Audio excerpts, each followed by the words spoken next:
Tonight on Inventing the Future, we're taking a close look at the collision between open society and surveillance. With guests Bruce Schneier and Julian Sanchez, stay tuned for what's next after What's Next.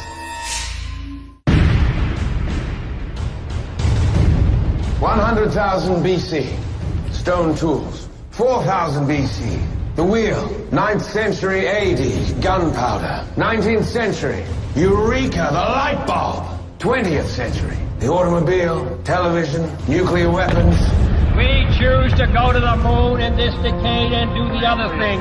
Not because they are easy, but because they are hard. The future doesn't belong to the faint-hearted. It belongs to the brave.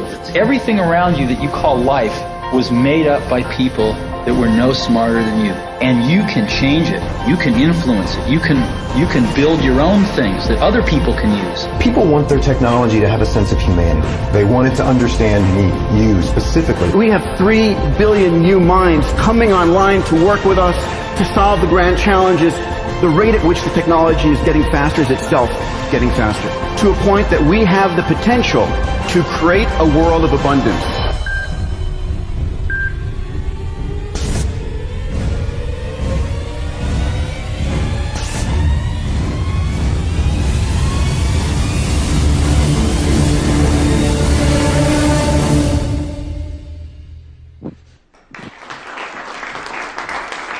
Thank you. Thank you. Well, I'm happy to be back here tonight with Inventing the Future. You know, tonight's show is a little bit different than our usual show. Usually I come out and I talk about technologies that get me really excited, things that are coming in the future that I think hold great promise.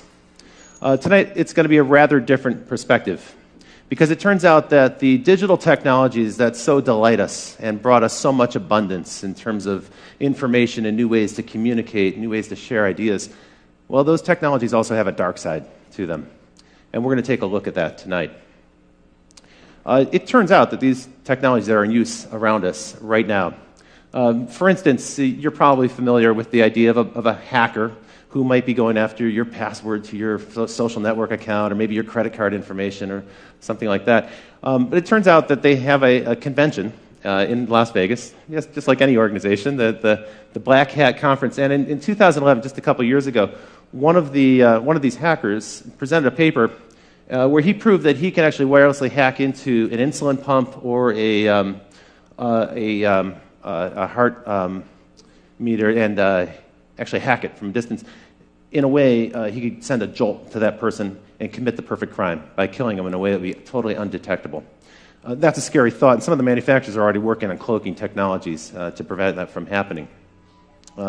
Just last week, the National Intelligence Estimate was published, and this is a document that details how China has a massive sustained campaign underway right now to hack into multinational corporations. And as it turns out, more than 50 corporations are under almost constant assault in this way.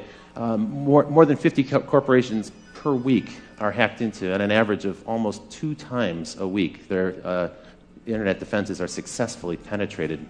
So this is a real present threat that's happening.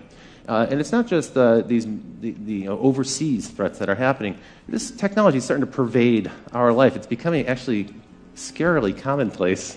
There are already companies, retailers, that are experimenting with cameras that'll track you as you walk into the store, and they'll compare your face to face images that have been tagged on Facebook, this facial recognition technology that's so prevalent, not just on Facebook, but also Apple and Google and other companies have promoted. And that's not all. Some companies are starting to use this in a way that I feel is almost unfair, where in a job interview situation, a corporation may demand that you relinquish your Facebook credentials or your Twitter account so that they can get a better understanding of your habits and how you communicate and who you're connected to. And that's a little bit Orwellian, I think. And perhaps most creepy of all, just this last week, Raytheon, a major defense contractor, announced a new program called Riot. It's the Rapid Information Overlay technology. What this allows them to do is assess in massive scale people's behavior in social networks so that they can predict future behavior. And this starts to take on a kind of creepy sci-fi theme. Now, some people feel that privacy's over.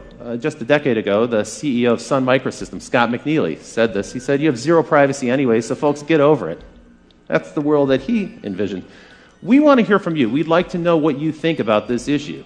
And you can certainly use the hashtag ITF to let us know. I noticed that some people before the show have already started to send in questions on Facebook. And on live stream, you can chat in and offer your questions and comments as well. After tonight's show, we're going to stick around a little while for some live Q&A with the audience about this.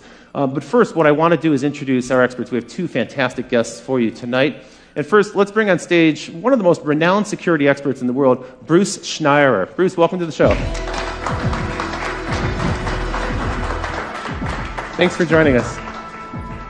So, you are well known as a kind of a pundit about security and the issues that we're going to talk about tonight. And your services are also in high demand with organizations all over the world.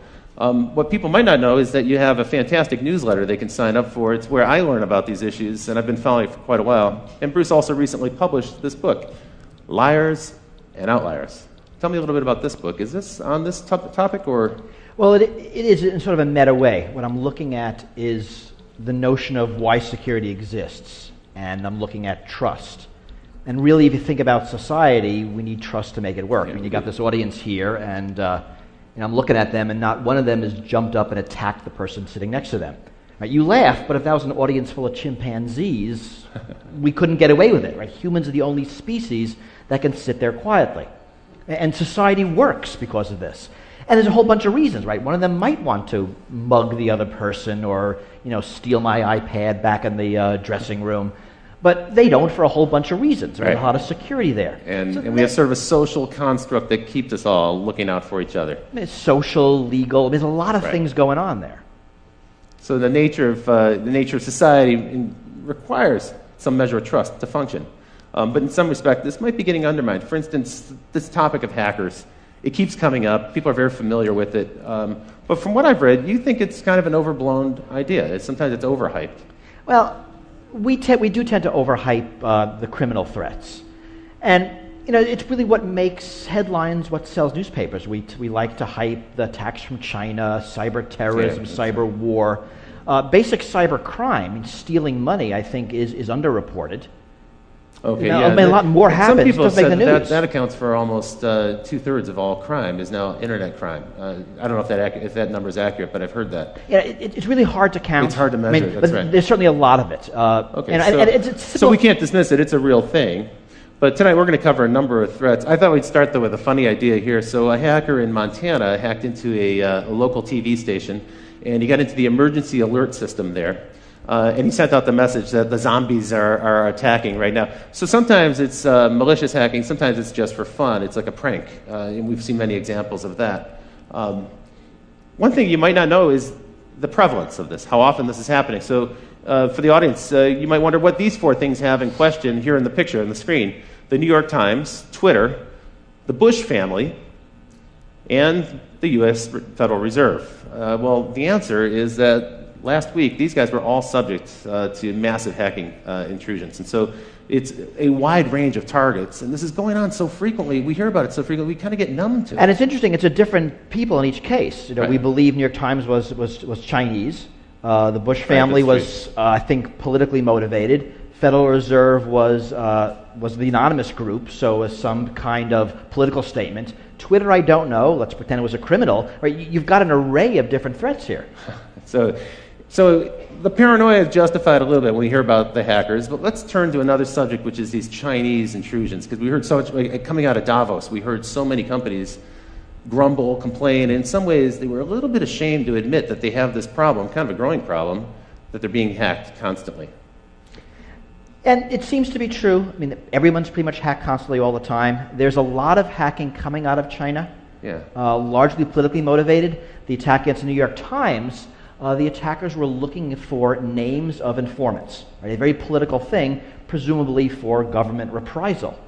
We don't know if the attacks were done by the government, they were done by independent people working within China with nationalistic So we use ideals. the word China. We don't know. It sounds like it's the government. There's no way to prove that allegation. It actually is no way to prove it's China. One of the problems we have is you don't know where attacks are coming from. You can't trace an attack backwards. Often when we know from other channels. One of the things that's most chilling about that New York Times hack is that more than 50 computers were actually penetrated, and they stole all the passwords, which means that it's probably likely that some of those computers have a Trojan horse in them somewhere, or a back door that's been opened up where they can come back in any time. It's hard to tell. If you read the reports, and it turns out everyone gets hacked, but if you hack the New York Times, you end up with a 2,400-word newspaper article about it. So we know a lot about this. Okay. They say they caught it early. They let it go on for a couple of months to track exactly what was happening. They knew where all the back doors were, and they closed them. Were they perfect? We have no idea. They think they were, and they look like they did a good job. We don't know, but that certainly is a problem. The Wall Street Journal admitted they were hacked as well. The New York Times and Wall Street Journal, wow. You know there are going to be others. Yeah, that's true. Some that might not have even realized it. And some companies couldn't really reveal that information. A newspaper can because that's news for them. Well, but it's also embarrassing. In a lot of cases, if you're a bank, if you're a big company, you admit this, your stock price might go down, you might lose customers. That's right. So yeah, customers worry, how safe is my data, how much can I rely on this partner? Now, some people characterize this as cyber warfare, and I've actually read where people say, we have a massive cyber war that's underway right now, and it's the US versus China, but other countries are involved as well. Iran, sometimes they mention Israel or France. How serious do you think this cyber war concept is? I think a cyber war is largely rhetoric. I mean, it's not war. We know what war looks like. Right. I mean, this is espionage. Yeah. It's not a military action that involves guns and bombs and people dying. The cyber war rhetoric, I actually think, is largely put in place in the U.S. by government corporations that are profiting from it. Right? The U.S. Cyber Command announced last month that they're expanding from 900 people to about 5,000 people. Oh, so if we bang the drum of war, we can kind of stir up people and get support for a massive expansion. Because you think about it, we're really weird with war. We love to use the word war when there's no war. War on terror, war on crime, war on drugs. We love rhetorical wars. We hate using the word war when there's an actual war. We'll say anything else other than war. And this is confusing. So metaphorical war is accepted, it's politically acceptable. But what's going on here has kind of aspects of both. So the war on drugs is clearly not a war. Right. These cyber attacks, well, there's some kind of stuff going on that involves militaries. And it involves nations in some respect, and they're spooks, so in a way it is kind of a war, but it's a shadow war. I mean, my fear is that we're in the early years of a cyber war arms race. That there's a lot, and not just China, the U.S. too, NATO, other countries, we're pouring a lot of money into cyber attack, cyber defense. It's a huge growth industry. That's true. And if you think about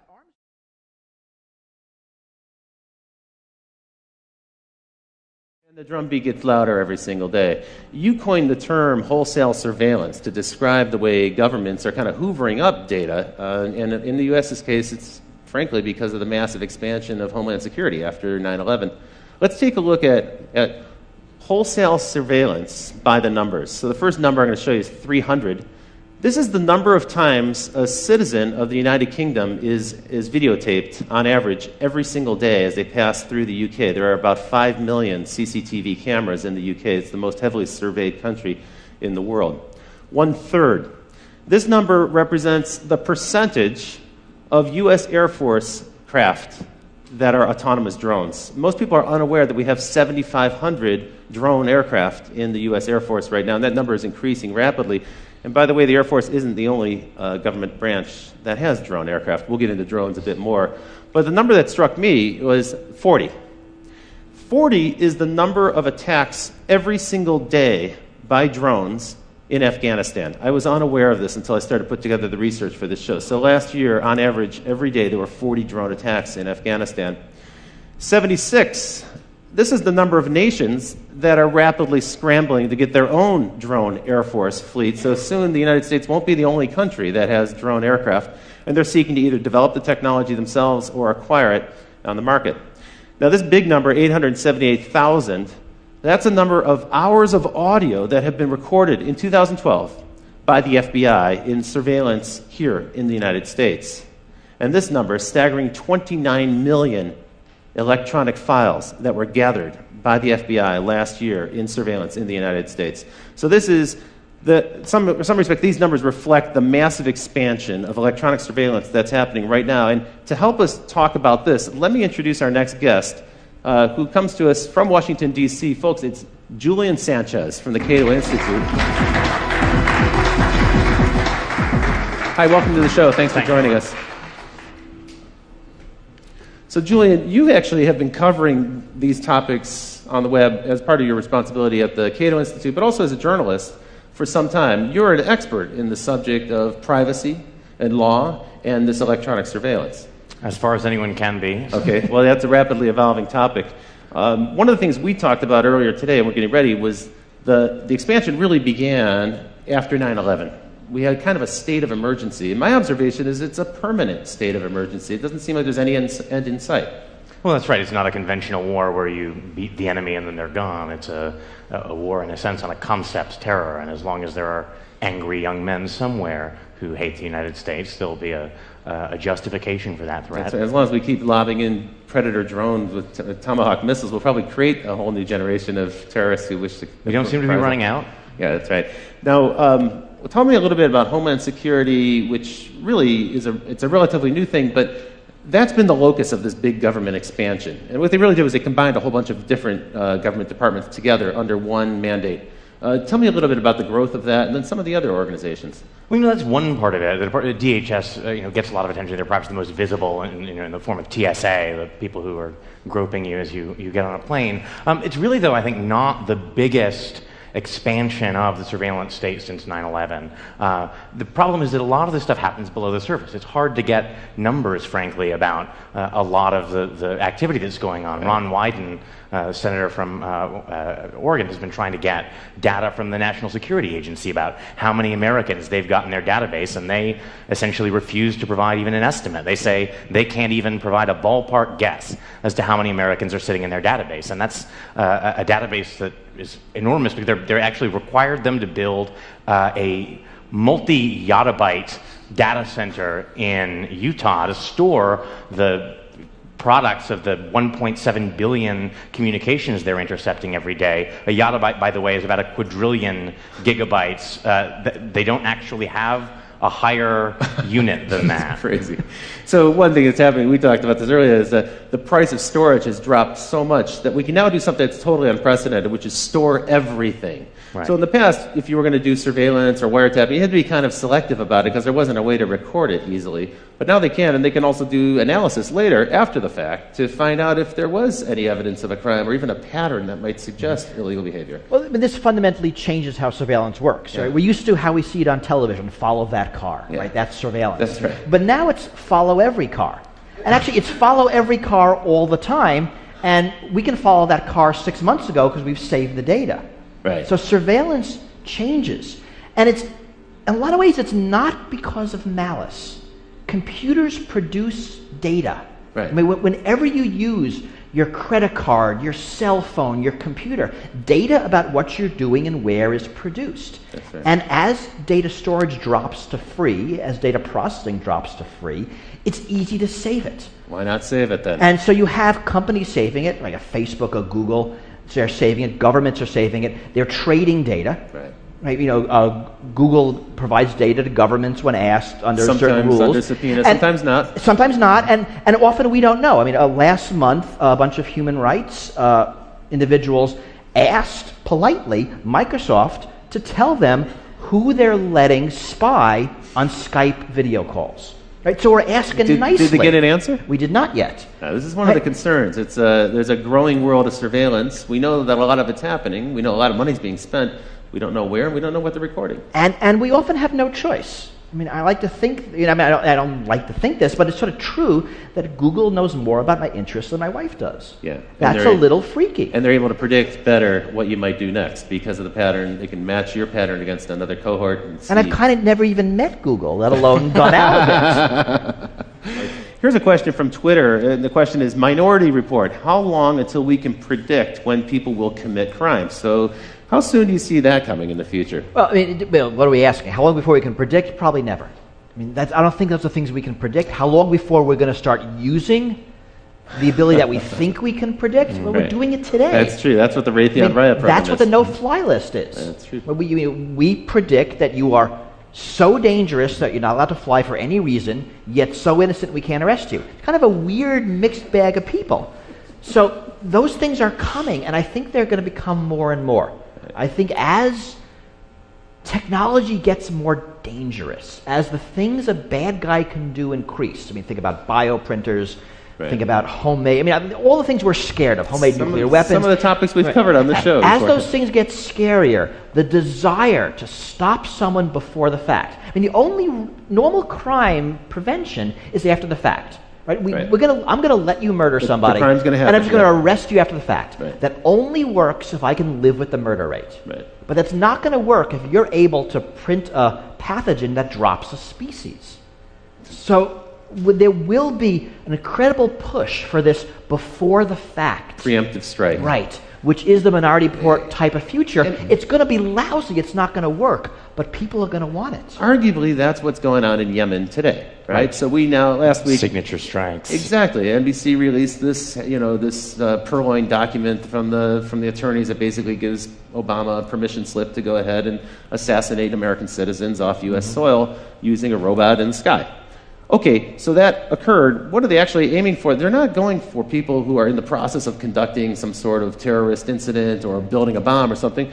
They're targeting people who are at home. They're targeting people who are at a celebration, a wedding party or something. People who aren't actually doing anything necessarily criminal. It's the intent, the possibility, as you say, they're targeting them based on behavior and some measure of prediction. So they're a moderately higher bar for American citizens. This is the strict standard, right? Is they have to be an imminent threat, and capture is infeasible, except imminent, it turns out, doesn't really mean imminent, because there doesn't have to be any kind of particular plot that they know is ongoing. So imminent means something other than imminent. And capture being infeasible means, I think basically it would be easier to kill them. Right, inconvenient, I think, rather than feasible. Now, if you had the bad taste to be born somewhere other than the United States, you don't even get that level of protection. Again, most of the drone strikes that are happening now are so-called signature strikes, meaning it's not there's a particular person who's targeted, but 5 20-year-old Arab males are congregated somewhere, and well, that's either a terrorist plot or a wedding, but better be safe than sorry. Take him out. Tell me a little bit about total information awareness, this program that Admiral Poindexter proposed more than a decade ago, but I thought it went away, but it seems maybe it's coming back. Right, the problem there was that they had terrible branding. They called it Total Information Awareness, which sounds creepy, and then they had a logo that was like an eye in a pyramid with beams coming down at the earth, so this sounded terrifying. Bill Sapphire wrote a column, freaking out about it. Everyone was duly alarmed. Congress nominally killed it, but it ended up getting essentially fragmented into a bunch of different programs that were farmed out to parts of DHS or DARPA. I think the NSA's Pinwheel database is in some sense an offshoot of that. Pinwheel is, again, on this model, a kind of vast database that allows kind of Googling for communications. They've shifted from that kind of targeted model, get a warrant, have an individual wiretap their conversations, much more toward a model that involves, some people have called it sitting on the wire, suck in everything, and then after the fact, figure out the search parameters you're interested, go through, pull stuff up. And that's concerning, I think, because, when J. Edgar Hoover ran the FBI and was abusing surveillance for political purposes, at least he had to target particular people. He's going to decide that Martin Luther King is going to be spied on, and then they're going to try and drive him to suicide. Now, this stuff is sitting in a database for 30 years. If they happen to sweep you up and then in 10 years you're running for Congress, someone can after the fact decide you're worth scrutinizing. It's even conceivable that behavior that's legal today could change in the future, and there'll be some record of it, and that could be embarrassing on the one hand, but it even might be that after the fact it's illegal.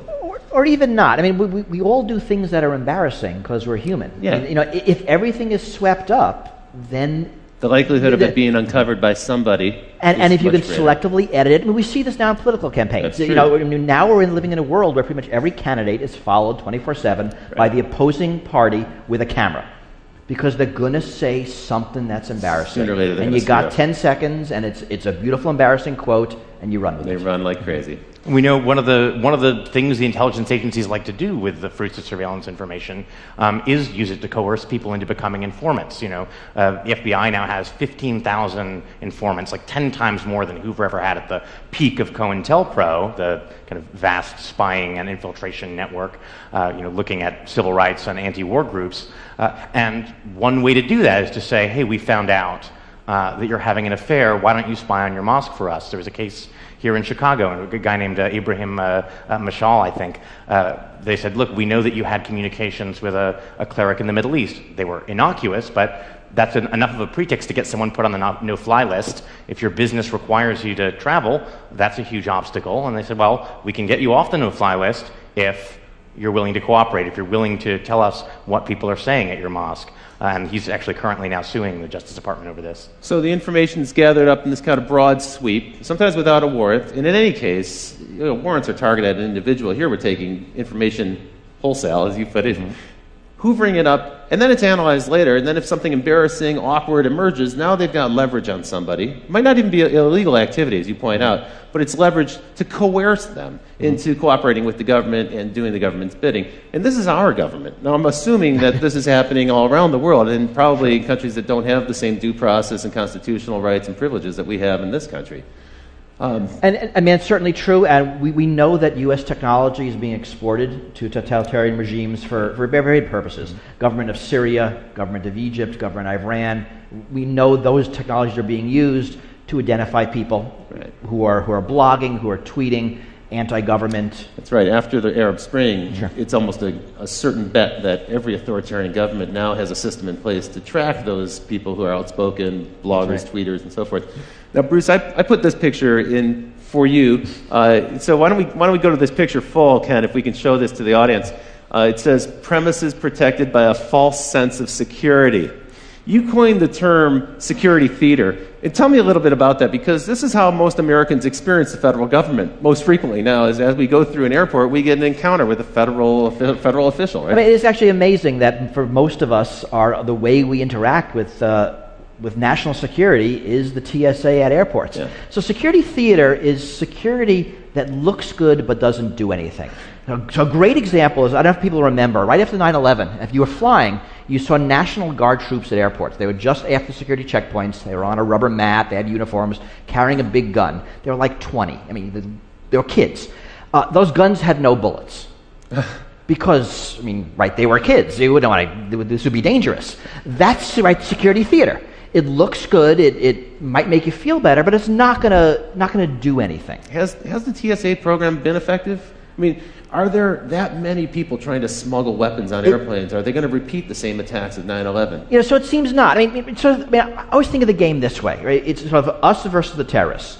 So we screen for guns and bombs, and the terrorists use box cutters. We take away box cutters, they put a bomb in their shoes. We screen shoes, they use liquids. We limit liquids, they put a bomb in their underwear. We have full body scanners. They're going to do something else, right? This is actually a dumb game. It is dumb game. Right? It's like shutting the gate after the horse is gone. I mean, so the smart game is you pick your attack, I pick my defense, and we see who wins. The dumb game is I pick my defense, you look at my defense, you pick your attack to bypass the defense, and right? So it seems that the TSA has largely been irrelevant, and they will talk about their success stories, and it's how many knives they take away, and they found somebody wearing a fake army uniform, and they confiscated a snake. I mean, this stuff is actually on their website, and they're proud of it. They used to show some of the confiscated weapons in the early days, but I think that's tapered off now because most people have learned don't bring a weapon. Or people do forget. I mean, people do bring guns on airplanes because they forget. It is kind of weird. You'd think everyone would know by now. But also, people buy souvenirs, and there's like a knife in the wooden statue, and they didn't realize it. That's true. Snow globes are now legal again. I mean, you couldn't bring snow globes on airplanes. We're not actually sure why, but now they're okay. So all you snow globe collectors can. I mean, and the sort of elephant not in the room here, right, is that there's just a limited number of terrorists. This is like a line of work where if you're really competent, you blow yourself up. It's a sort of an anti-Darwinian effect. So what we find is that no one wants to admit this because there's hundreds of billions of dollars in grants from Homeland Security and then contracts for intelligence contractors and defense contractors. But it increasingly looks like the FBI is being forced to manufacture terrorists so it can give us a sense of success. And I think there's been about 150 sting operations by the FBI that have resulted in convictions since in the decade after 9/11, and at least a third of those cases, and maybe more, these are cases where the weaponry, the funding, and the actual plan all were provided by the FBI informant. These are mostly, again, the world is full of young, angry people who spout off on the internet and are easily led enough or mentally disturbed enough that if you give them a plan and a bomb, they'll make the motions of following through. It's not clear that these are people who are otherwise dangerous. So in a way, we're manufacturing our own terrorists just to give ourselves the illusion that this is an effective program. That does seem to be true. I mean, where there are successes is intelligence in operations. We actually are looking at for the bad people. And when you look at something like airport security, it only makes sense to focus on the plot, right? A liquid, a shoe bomb. If plots are few and targets are few, right? If all we do by spending billions on shoe scanning is to force the terrorists to make a minor change in their tactic, right? We're wasting our money. Yeah, and we're wasting everybody's time. And that's fundamentally the problem. Right. And it's inefficient on a massive scale. Speaking of inefficiency, these scanners that we're looking at, the rapid scans, now I guess they're going to phase them out of the airports because they've been proven to be ineffective. After radiating us for a couple of years, now they're finding out that doesn't actually thwart any kind of criminal activity. And because some of these makers of these things fell through on contracts that were supposed to allow them to use a blob to show objects instead of actually showing you naked. But there's a bit of poetic justice. They're apparently being repurposed at the entrances to various federal agencies. So, right, they're actually not going away. That's important. That's right. And all the full body scanners aren't going away. There are several technologies. Yeah. And the millimeter wave is staying, so holding your hands up and being scanned is not going away. Just a particular radiation technology, because the one company wasn't able to do some of their anonymization things on the visuals, what Julian said. And there was a case in Florida where some of those images did leak out, and that also undermined the claim that somehow this information would never get out in the web. And here we have the pictures right here, so you can see them. Well, now let's take us down to the local scale. And so, as it turns out, it isn't just our federal government that's out there combating terrorists, or maybe other nations, we don't really know, in some shadowy cyber war. But actually, in a weird way, I think the DHS has kind of co-opted your local police force. They've turned them into deputies of this national effort to find terrorists. Talk a little bit about the spread of Homeland Security dollars to local police forces. Well, so I think we'll maybe get to fusion centers in more detail later, but there's lots of federal money out there. If you say you want to run a counterterror program, you may not have terrorists, but that's no reason to turn down the money. Right. So we find fusion centers, for example, something like $250 billion in grants that went out, supposedly for counterterror. A 2-year Senate investigation found that they never actually produced a single shred of actionable, useful intelligence about terrorism. It did end up buying a lot of Range Rovers for local sheriff's departments, plasma TVs so that they could display the Fusion Center calendar and watch cable news in San Diego. DHS has given out, I think, $50 million in grants for local police departments to photograph license plates. To your point earlier, in a wholesale level, not going after an individual car or doing it as they drive by on patrol, but they're setting up cameras now at different locations. I know in San Diego they're doing this on a massive scale. They're just routinely photographing the license plate of every car on the freeway that goes by. There's a lot of technology. It's license plates. It's all the CCTV cameras. You produce the UK number, we know better. There's cameras everywhere in the United States also. That's right. A lot of cities have them in intersections where they're automatically scooping up license plates. Again, that's being saved. The money's being used for other surveillance, for cell phone surveillance, for just collecting up lots of data. And we'll get into cell phones in a minute. But because it's data, it sloshes around. I mean, this is the fundamental problem. It doesn't matter who collects it. Once it's in the system, it goes into a fusion center, it goes into the NSA's computers, it goes into some marketing computer, and the data stays. And it's very hard to get rid of it. And now it's being used for all sorts of purposes. And we have no control over it, or really even any visibility into what data is collected. We don't know how it's being used or who's using it. We also don't know when it's going to come back to haunt us, because it may turn out a few years later something that you did was of interest to them, and they may have been tracking you for quite some time. You're probably taping this show. I'm sure we are. So there are billions at stake, and it's a rapidly growing business. We know now that the surveillance business itself, just that segment of it, is now something like a $5 billion business outside of government to private corporations. I thought it might be nice to take a look at the snooper market, take a look at all the devices, some of the devices that are on sale.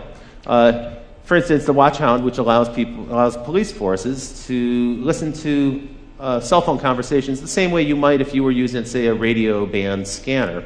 So you can actually tune in to the cell phone conversations. You probably didn't think that people could hear you when you're talking on your cell phone. In fact, that's widely available. These are widely in use. The Stingray. Stingray, this is an interesting device. It can be mounted in a police van, and driven around a neighborhood.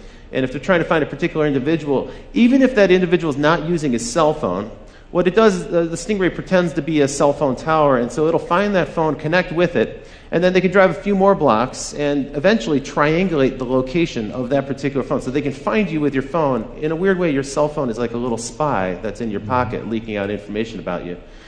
And then Cellbrite. This is one that troubles me the most. So for a routine traffic incident, moving vehicle violation, you can be pulled over by a policeman, and if you have your cell phone on your body, or if you're using it when they pull you over, then they have the right to take your cell phone, and they plug it into this thing, Cellbrite, and in just about 2 minutes it can download everything that's on your phone. Now think about that. That technology is actually accessing my whole life in my cell phone. You're with the Cato Institute. At this point, I need to disclose that the Cato Institute is known as a libertarian organization, a libertarian think tank. What's your take on this device, this Cellbrite? I mean, are you outraged by this? This is a little bit of an intrusion. I think it's the question, of course, is whether this is actually something that happens routinely. We don't know what a court would say about a situation like this, but certainly the setup is there. The Supreme Court has held that it's not just felonies that a police officer can arrest you for. It's any crime, including not having your seatbelt buckled or a traffic violation. It's up to their discretion whether to perform an arrest, and then once they've decided to arrest you, there's a Fourth Amendment exemption for searches incident to arrest. It's certainly not beyond the realm of possibility that they could decide that that is covered within the scope of a search incident to arrest, and effectively use a pretextual stop to gather a full record of your electronic life. I've also heard that when you enter the U.S., sometimes Customs and Border Security will do the same with laptop computers, cell phones, and so forth. And usually, you're right, it's for an individual of interest to them. Not necessarily a suspect, but it might be someone we know of, documentary filmmakers and volunteers who work on organizations, even people affiliated with Aaron Swartz have been detained in this way and seen their electronics moved down. Well, and the privacy watchdog at DHS actually just issued a finding that suspicionless searches of laptops and other electronic devices basically should be allowed to continue. No reasonable suspicion of any kind is necessary. And they concluded, bizarrely, that there would be no civil liberties benefit to curtailing these searches at the border. And border search here is sort of a term of art. It's also their view that the sort of constitution-free zone extends for about 100 miles in from the border. And the Constitution-free zone. Not a phrase I'd heard before. Remember, this is all temporary. I mean, so what's the outrage here? That my phone has my email, my contacts, my calendar, my life. Potentially my credit card information could be stored. But think about what's really happening. I have a smartphone. It's probably that Google has my email, my calendar, my contacts. Right? It's just in a convenient cell phone-shaped package for me to carry around with me. You're right. If the police wanted it, they could just go get it. Go get it elsewhere. That's true. I mean, so data's moving around. One of the problems with these debates is we always focus on one thing. We focus on cameras, focus on cell phones, we focus on CCTV. Whereas the problem is everything put together. Right? It's not drones, it's drones with cameras. It's not drones with cameras. It's drones with cameras and face recognition, the ability to track between different drones and day-to-day, tie that back to databases so you can see in real time from a drone everybody's name and income level as they walk around town. This is a terrifying prospect. In a way, getting your data from the phone is super inefficient because, one, the person knows that you've done it, probably. They see you plugging their phone into something, and you have to only get one person at a time's data. What a drag. Unfortunately, since a series of sort of misguided rulings from the late 70s, Fourth Amendment doctrine is that once your data is in third-party hands, once it's Google or Facebook holding on to it, in principle, that's now their business records. You've surrendered your Fourth Amendment privacy interest. And so a lot of that data that we naturally expect to be protected by the Fourth Amendment's requirement of a warrant issued by a judge isn't protected in that way and can be gained. People are totally unaware of that. That actually pertains to your Gmail account, for instance, which is stored on Google servers or any other but pretty much everything these days. I mean, cloud computing, we have our pictures somewhere, our emails somewhere. All of our data is very rarely on our devices now. Really it's really elsewhere because it makes a lot of sense. But now As Julian said, It's a the vulnerability. rules no longer apply that protect them. In a weird way, our protections, our First Amendment, Fourth Amendment protections, haven't really caught up with the 21st century. Not even close. And the technology is evolving much faster than laws ever will. Let's bring it right back home here in Illinois. You were shooting the show here in Chicago, and you may be unaware that right here in Illinois, there are 91 organizations working on counterterrorism efforts. And what's interesting about that number of 91 is that more than 3/4 of them didn't exist before 9/11. So these are brand new organizations that are involved in some way or another in surveillance. That's why we call it Illinois, the land of surveillance. Welcome to this place. What we happen to have here is 2 fusion centers. You talked a little bit about these. Here's a really ugly diagram from the government. It's non-confidential, so it's been released for us to show to you tonight. And tell me a little bit more about these fusion centers. In your view, they haven't been very effective. Right. Well, in the view of a bipartisan report that the Senate put out, despite years of being assured that these were a proven vital tool. The theory was you synthesize information from local law enforcement, lots of different agencies, bring that together with information at the federal level, information that various intelligence agencies have gathered, and this will give you a better window into incipient terrorist groups. Of course, right after 9/11, we assumed there had to be lots of other sleeper cells waiting to strike, and it seems to be that's not the case, and so you've got a lot of people looking for something that doesn't appear to be there. The sort of history of intelligence suggests that, unfortunately, the problem is if the thing that you are convinced is there isn't there, you just keep looking harder. It's true, and redouble your efforts and argue in the future. We need more resources to go after this. One of the funny ironies that I think has emerged here is a statement that actually was made by Julian Assange, and we put on this picture here. We got this picture from the web, but it's actually worth zooming into. So if we can put this on screen for the folks at home, you have Julian Assange of WikiLeaks, and he's saying, "I give private information to the public for free, and I'm a villain." Meanwhile, Mark Zuckerberg of Facebook, well, he's taking your personal information and he's providing it to private enterprise for money, and he's the man of the year. Your take on this is slightly different, I think. You're not going to go with this parody 100%. Well, it's funnier than it is true. I mean, right. Just sort of for reasons of greed, basically. Zuckerberg wants to keep your information, so the corporations have to keep coming back to him to target their ads. You give out all that information, they don't need you. But these companies, and it's not just Facebook, it's also Google, it's also Apple, they're subject to literally thousands of subpoenas and these really creepy national security letters. Yeah. Can you tell us a little bit about that? Because I think a lot of people are unaware of what an NSL actually is. So national security letters, they're a tool that existed in a much more limited form before 9/11, were in a series of stages expanded. They allow FBI agents, basically the head of any one of 52 FBI field offices, to authorize without judicial supervision or approval the seizure basically of non-content telecommunications records and financial records. And financial records now has been expanded to mean any record from anyone that uses money, essentially. And Obama, when he was campaigning, said he wanted to do away with these. He wanted to do away with national security letters being used to seize sensitive information about people who are not even suspected of a crime. They're really used in a kind of 6 degrees of separation way to say, well, we have one target, let's look at everyone they're friends with and let's look at who they're emailing and what websites they're visiting, so we can get a kind of social graph or pattern out of it.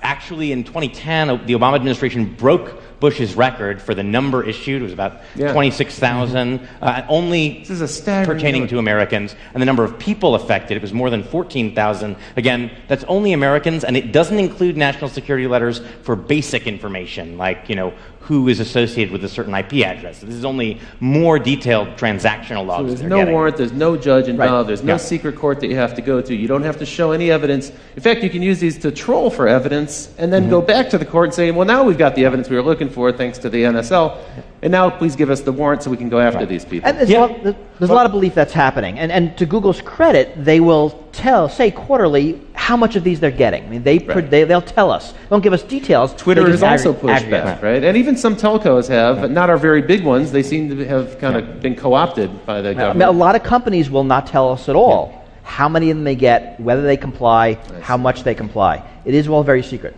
Google and Twitter are rare in sort of volunteering some of this information about how much they get. There's no aggregate reporting as there is with wiretaps that would give us a kind of overall picture of how much these different electronic surveillance tools are used. The telcos normally are not so forthcoming, but Congressman Ed Markey sort of requested the major cell phone carriers to give a tally of how many requests from different kinds of law enforcement agencies they got, added up to about 1.3 million a year. Wow. A lot of that is cell phone tracking, a lot of that is calling patterns. Also, just the compliance with that, think of the number of requests. I'm certain that the person receiving those requests at that volume would just automate the process and not even pay attention. Well, Sprint has done that. They created a back-end called L-Site because they said, we're getting so many requests, we just couldn't deal with them manually anymore. It's like the information smorgasbord. They allow them to just dial straight in. We've heard rumors about that, too, with some of the other social networking sites.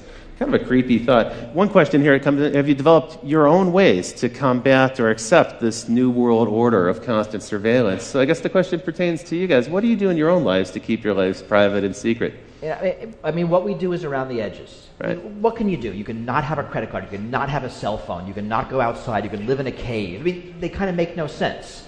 You know, I don't have a Facebook account. That makes me kind of a freak. I keep all my email on my computer. That makes me a double freak. I'm doing some things around the edges, but by and large, there's not a lot we can do. I mean, you have to accept it simply because you're being surveilled. What we learned from the General Petraeus scandal is that even the director of the CIA can't keep email secret. I mean, if he can't do it, I don't stand a chance. You know, that is a very troubling case, isn't it? That Gmail hacking, it's a major intrusion. Not just the fact that it was kind of a comedy of errors with our two generals and they're flirting with this woman in Florida and so forth. That was funny and had a comic element to it. But in fact, this Gmail hacking by the FBI with really no pretext, no evidence of criminality, and they trolled through until they found some evidence of something that they could hold him accountable for. It's bizarre on a couple levels. It nominally started as an investigation into cyber stalking, meaning she'd sent some harassing, Paula Broadwell had sent some harassing emails to a woman who was friends with Petraeus. This is not normally the kind of thing the FBI would involve itself in at all. Having tracked these emails back to Broadwell, because again, you're never private, she had used an anonymous Gmail account, but then logged in from the same IP address to her real Gmail account. Even if you're using stuff like something like Tor, usually the IP address is persistent over time. So if you log into anything that's connected to you within that window, you can be traced back again. They can link those two things. And then having figured out who sent the emails, if that was they decided, I think, ultimately that actually the emails didn't rise to the level of criminal harassment, but having identified who sent them, instead of then confronting Broadwell, they decided to do a fishing expedition through all of her email. And it's not clear what conceivable connection that had to the thing that they were supposed to be investigating. So at that point, the supervisors, when they found no evidence of criminality, they should have called the investigation off, and they didn't. That seems like a real breach. We'll probably hear more about that story. I need to move on. I'm loving the conversation, but we have to get into what's next. So in this show, we like to talk about what's now and what's next, and then what comes next. The next things we're going to talk about are drones, phones, and super cookies. And it gets creepier, folks. So check this out. Predator drone, you're familiar with these. They've been in use since 2001. There's one on display at the National Air and Science Museum, so they're already kind of a part of American history. Massive expansion to that program. But as Bruce mentioned just a minute ago, the scientists from DARPA have been experimenting with different ways to modify these. There's all sorts of new, weird versions of drones that'll be coming out in the near future. One of them is called Argus, and what they've done is they've taken 368 of those cell phone cameras, the 5 or 10 megapixel camera that's on your cell phone today, and they've assembled those into sort of a beach ball shape mounting, and they can put that at the front of one of these drones. And this Argus program then allows that drone to hover over a particular place and record everything that's happening on the ground. Now, the device itself, the drone itself, has literally millions of terabytes of storage on board, but they're also streaming that data out down to the ground. And so in real time, someone who's back in the base station can see an image kind of like this. It's a composite image of all those different eyes in the sky, and they can start to see what's happening on the ground. But what's even more troubling, because of the degree of accuracy in each of those cameras, is that they can zoom in. And they can actually, today, get to a level of detail that allows them to see from 14,000 feet in the air a 6-inch long object. They can also, using gait analysis technology, face recognition, some of the other technologies you mentioned, they can actually start to identify the people on the ground. Today, these technologies are being used in Afghanistan to fight the war there. Tomorrow, those drones will be in the United States. It seems to be a near certainty. More than 358 different law enforcement groups and counterterrorism groups in the United States have asked the FAA for permission to start to fly their own autonomous drone units, and we can expect those to be mounted with similar surveillance technology. This is clearly coming. Now, when we chatted about this, you gave what was a really chilling prediction to me, which is that basically you're like, it's here. It's happening. Yeah, I mean coming seems like an overstatement. We used drones this week to hunt down that California cop killer who was holed up in his mountain hideout. Right. And they're being used in cities. That's right. I think we have a picture here of well, these are some of the cheap ones that are coming, but here we have the Border Patrol. Right. And they have 10, they have a fleet of 10, and they've asked for 14 more. So you're right, it's already here, it's not really out in the future. I mean, what's coming is, what's coming next, right? They're going to get better at resolution, right. Be able to read documents, be able to better identify faces. And once you identify faces, you have a lot of good public face databases. I mean, Facebook has a phenomenal database of tagged photos. Thanks to your friends who tagged you, you'll now be identified by the drone in the sky when you leave the house. Even if you're not on Facebook. I mean, it's not like you're their customer. Right? I don't have a Facebook account. There are tagged photos of me on Facebook. They have really a network of my friends there because they'll pull people's address books. So 5 years out, what do you expect to be the case? There'll be drones in every city. There will be. So my expectation is that there will be drones everywhere 24/7. I mean, it's not going to make sense for companies to fly their own drone fleets. There's going to be, Drones Over America Inc. And they'll have drones everywhere, and like Google Street View, it'll be drones sky view real time, and you just rent time on it. You get what you want. Like a backbone internet provider, you'll just lease capacity on the drone. Because that's surveillance for hire. But that's a smart way to do it. I mean, you have that now with satellites. So if you're a company that, I'm making this up, wants to sell lawn care products, you can get a map, you can overlay it with addresses, so you has crappy lawns, so you now can call them. So it's all the data being collected and overlaid with other data. So we can identify people, we can collect it, mark it with databases, we can integrate it with cell phone data, which, as you mentioned, is location data, and also data about who you're interacting with. And now, whether you're a government or a corporation, you can collect people who aren't your customers, for everybody, a lot of data about them, which allows you to market to them. That's true. And for commercial purposes, there's many good uses, right? Real estate, people want to understand where traffic patterns are going. Retailers want to see how much foot traffic and car traffic. There are weird uses, right? I mean, there's a lot being talked about now about personalized billboards, that a billboard will see you walk by. Now they can recognize your gender really quickly, and they can give you an ad that you might like better. Wow. But if they now know you by name, the same ad now follows you around town. That is... And then onto Facebook and onto Google, and it gets really weird. It sounds like science fiction. So for one of the things you're leading up to, you've already foreshadowed a little bit, is the combination of these eyes in the sky, and frankly eyes everywhere. Every building will have cameras on and so forth. All that information now is going to be networked. Previously the CCTV cameras weren't networked, but now they're networked. And we can cross-reference that with your location data. So your phone in your pocket, as I said earlier, it's a spy. It's really like little brother is watching you. You're carrying little brother around with you. That's leading us into this wonderful new world of behavior tracking. This is the white-hot center of online advertising at this point. It's the hottest field for online marketing, where we can actually kind of predict patterns of behavior, predict who we can market to next, some of the things you were just alluding to. Tell me a little bit about super cookies. Here we've got a goofy picture of super cookies, but this is actually kind of a creepy new development in browser technology. Well, so the idea is that people have started to catch on. Some of them at least. Right, it's actually not that new. Right. Oh, that's true. You clear out your cookies so you can't be tracked online. Yeah, we're familiar with that. You clear but it turns out there's a lot of cookies. other ways you can do that. There are plugins like Flash that allow separately data to be stored that can be used for tracking purposes. And there's stuff like browser fingerprinting. Your browser sends a lot of information about how your system is configured, and it turns out that very often that's enough to uniquely identify you, the sort of precise combination of different search system history, settings. the websites that you visit. Even things like the fonts on your computer. I mean, computers tend to have fingerprints that uniquely identify them. What we're really learning is, and it's worse on something like a smartphone, that it's really, really hard, probably impossible, to not be tracked.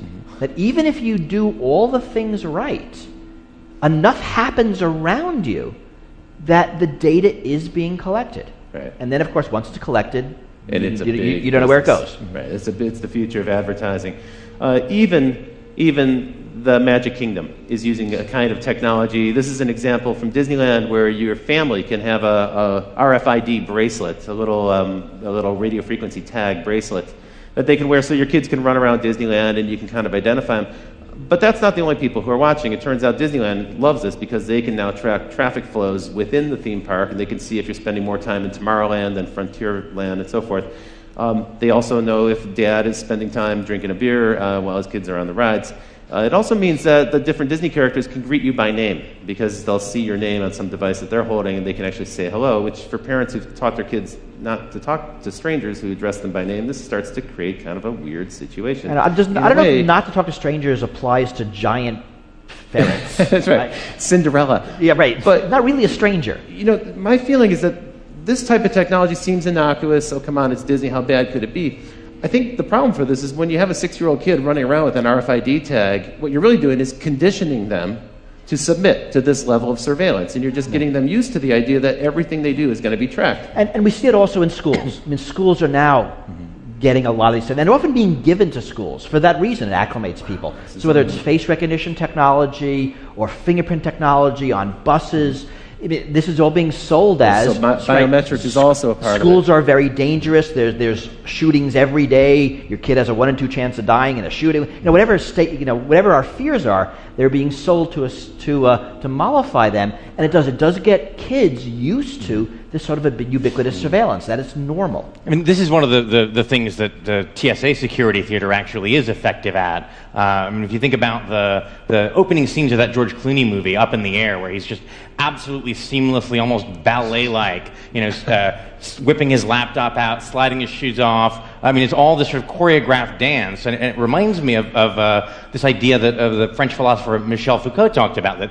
there's forms of surveillance that create docile bodies. That by being observed, that we are trained to follow the path of least resistance, which is to say, train ourselves to automatically go through the procedures that expose us to the TSA guy with the least amount of hassle. I mean, they do a good job of encouraging this, right? Well, you don't have to go through the naked scanner. You can instead get terribly groped. Well, no, the easier thing to do is submit to the naked scanner. Yeah. And it's a form of training. That's true. I think that's very true. You know, I was a young man. I had the opportunity to live in Berlin, and I spent time in East Berlin and East Germany and elsewhere in the East Bloc.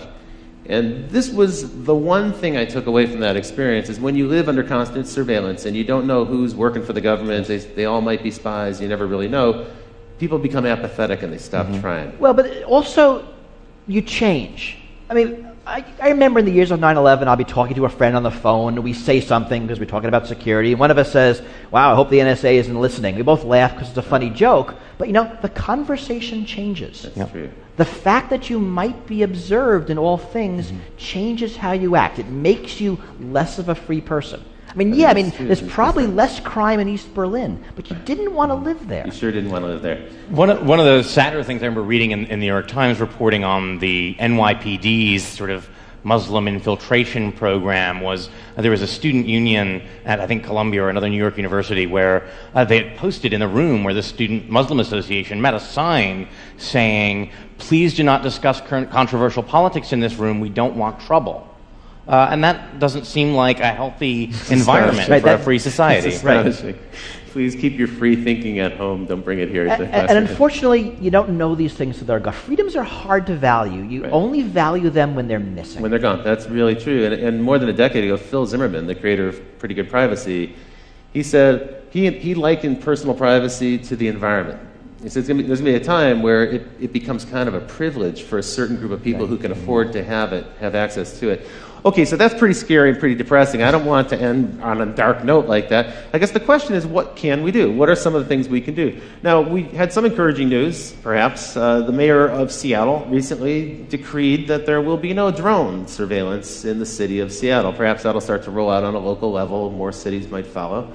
Some people are starting to hack together their own way to avoid police surveillance. Here's a kind of homemade version of a license plate scanner avoider. And when it comes to face recognition and face tagging, there's an artist in the UK who created a series of makeups that you can purchase. And if you put these makeups on, they look a little funny, but what you can see in the picture here is it makes it difficult for a computer to recognize your face as a face because it actually distorts the image for the computer. Who knows, maybe in the future you'll see people walking around with that or some kind of tattoo. That artist is Adam Harvey. He's actually introduced a fashion line, which we have here, and we'll show a little bit later on. Marley's got a few of them over there. Here are a couple examples of these. It's a little fanciful, maybe a little hypothetical at this point, but these are garments designed to help you protect yourself from surveillance cameras, from thermal scanners, and from surveillance cameras. And you can see they might even have a chance of bringing the burqa back into style here in the Western world. One thing actually that they sent out I thought was probably had some use to it, which is this bag.